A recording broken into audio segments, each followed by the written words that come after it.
A very good morning to all. Today we are going to start with the next chapter, that is chapter number 4, steam turbines.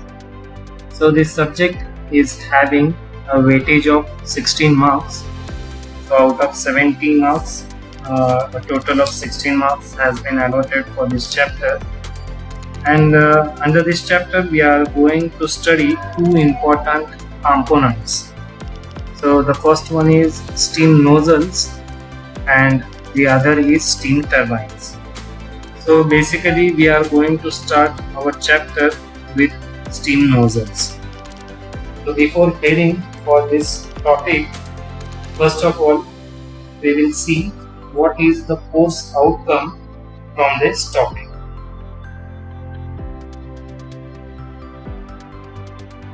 So now you can see here the course outcome for this subject. Use relevant steam nozzles and turbines. So in this chapter we are going to study the different types of steam nozzles. Then again we are also going to study what are the different types of steam turbine, and then we are also going to see what are the different applications of all questions. So now let's start with the chapter. So first we will start with the steam nozzle. So the definition of steam nozzle: a nozzle is a passage of varying cross-sectional area in which the potential energy of steam is converted into kinetic energy. तर steam nozzle म्हणजे काय याचे diagram तुम्हाला next slide मध्ये दिसेलच, पण simple आता लक्षात घ्या की स्टीम नोझल म्हणजे नेमकं काय. तर एक वेरिंग क्रॉस सेक्शनल एरिया असलेला एक कॉम्पोनंट आहे ज्याच्यामध्ये आपला मेन ऑब्जेक्टिव्ह काय असणार आहे, तर पोटेन्शियल एनर्जी स्टीमची जी असणार आहे त्याचं कन्व्हर्जन आपल्याला करायचंय कायनेटिक एनर्जी मध्ये. तर सिंपल वर्ड्स मध्ये तुम्ही लक्षात ठेवू शकताय, nozzle it is a component of varying cross sectional area where the potential energy of steam which is obtained from the boiler, it is converted into kinetic energy. The increase in the velocity of steam jet at the exit of nozzle is obtained due to the decrease in total enthalpy of the steam. आता आपल्याला माहित आहे की energy it is never created nor destroyed. We are just going to convert one form of energy into another. Okay, you have studied this in the first chapter, and with the same principle they have told that we are obtaining the increase in kinetic energy at the expense of the enthalpy which is available at the inlet of the nozzle. The nozzle is so shaped that it performs this conversion of energy with minimum loss. So depending on this shape, we are going to study what are the different types of steam nozzle. So let's see in the next slide. So you can see here these are the different types of steam nozzles. So the first one is convergent nozzle, second is divergent nozzle, and the third one is convergent divergent nozzle. So we will see one by one all these three types. So let's start with the convergent nozzle. On the right hand side you can see a figure has been given for this nozzle. So what do you see in this figure? If we look at the inlet of this component, then you can see that there is a large area available for the inlet. Whereas as we move further, that is if we move on the right hand side, then this cross sectional area is going on decreasing. So finally at the end you can see that the outlet passage is very much small as compared to the inlet. So convergent nozzle is the nozzle when the cross section of that nozzle decreases continuously from entrance to exit. In case of convergent nozzle, if we are referring this diagram, then in this diagram the arrows that they have given with the blue color and red one, those are very important, because if we just reverse these arrows then we are having a different type of nozzle. So what will be that type, we will see in the next slide. Divergent nozzle. So what is the meaning of divergent nozzle? When the cross section of the nozzle increases continuously from entrance to exit then we call it as divergent nozzle. So it is exactly opposite to the type that we have seen in our previous slide.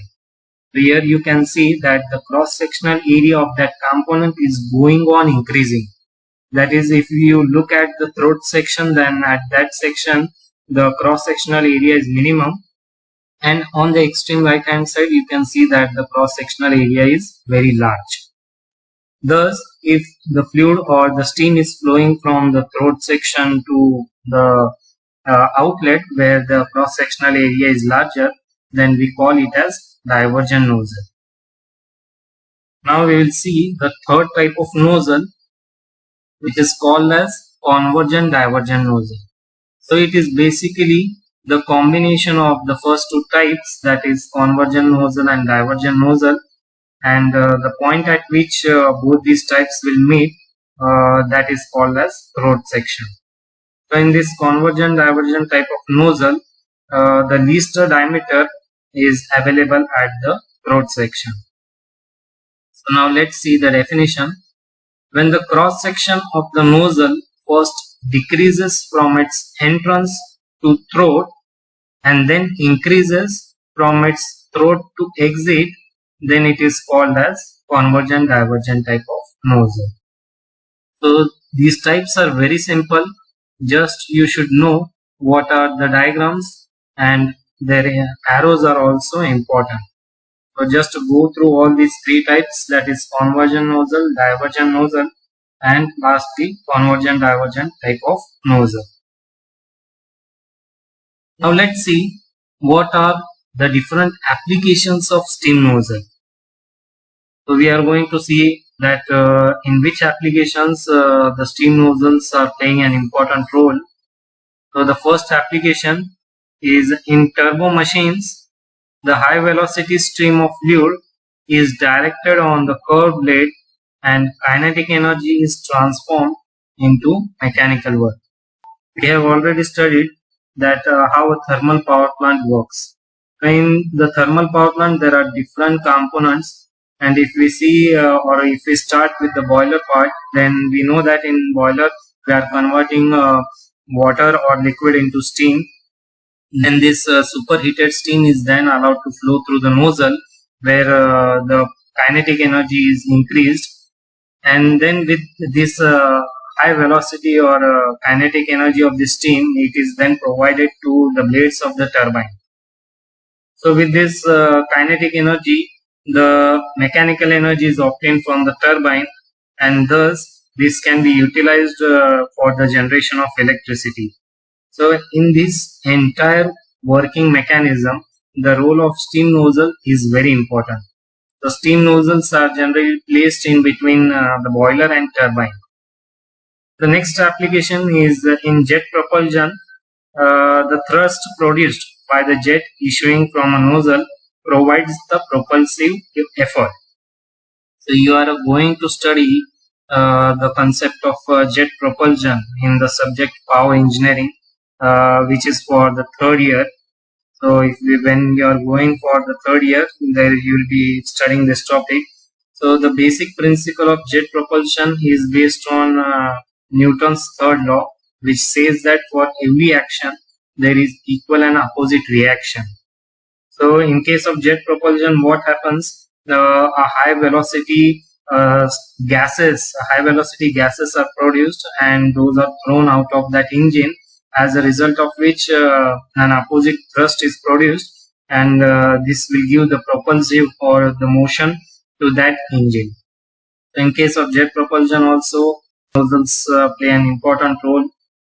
Then the next application is it is also used in injectors for pumping feed water into the boiler.